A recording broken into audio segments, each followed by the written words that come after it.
L'intelligence artificielle, ça nous pousse à revoir nos plus vieilles certitudes. Et là, il y en a une, et pas des moindres, qui est vraiment sur la sellette. Il y a une idée qui circule de plus en plus et elle est puissante. Les IA, comme les grands modèles de langage, auraient rendu le concept même d'âme complètement obsolète. L'idée, elle est aussi simple que, franchement, un peu dérangeante. Si une machine peut parler, à quoi bon l'âme, au fond? C'est vrai que l'argument semble percutant.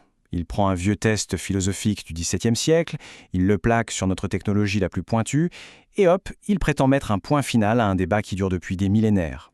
Mais voilà, cette affirmation repose sur une logique qui est beaucoup moins solide qu'il n'y paraît. En fait, elle est même carrément bancale. Allez, on va décortiquer ça ensemble. Ok, première faille, et c'est une grosse faille, c'est ce qu'on appelle une erreur de catégorie, une erreur ontologique. En gros, on confond un processus vivant avec une machine. Et la différence entre les deux, elle est immense. Prenez une horloge ou même un ordinateur. Une machine, ça fonctionne selon un plan qu'elle ne peut pas changer elle-même. Son but, il lui est toujours donné de l'extérieur. Et à l'opposé, mais alors vraiment à l'opposé, on a le processus vivant. Une cellule, une civilisation.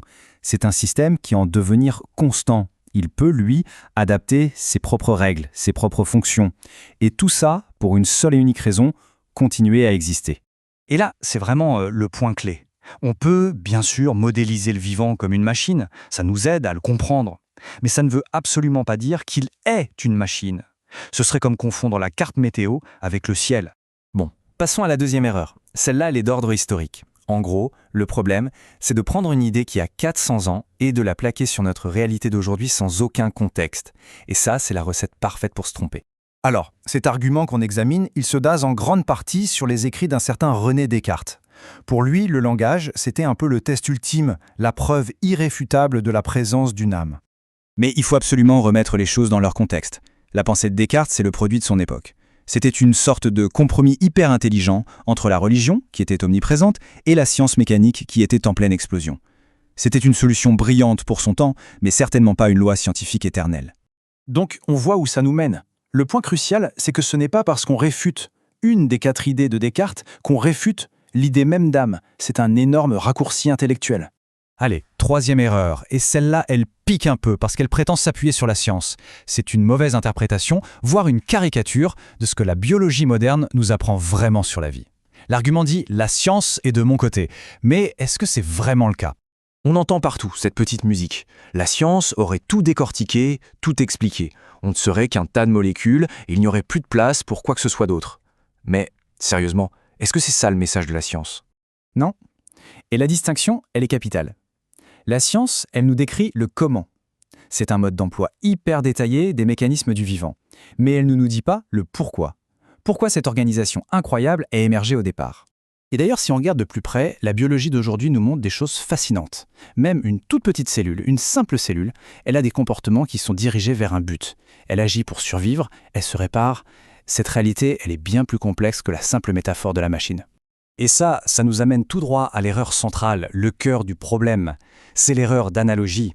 On compare un grand modèle de langage, un LLM, à un esprit. Et cette comparaison, elle est profondément bancale. Cette analogie est parfaite pour montrer l'absurdité du raisonnement. Dire qu'un LLM réfute l'âme, c'est exactement comme affirmer « j'ai une carte incroyablement précise de la France, donc la France elle-même n'existe pas ».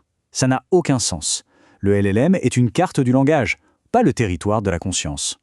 Le langage humain, il naît d'une expérience, d'un corps, d'une vie qui a des enjeux, qui a quelque chose à perdre, il vient d'un besoin de communiquer.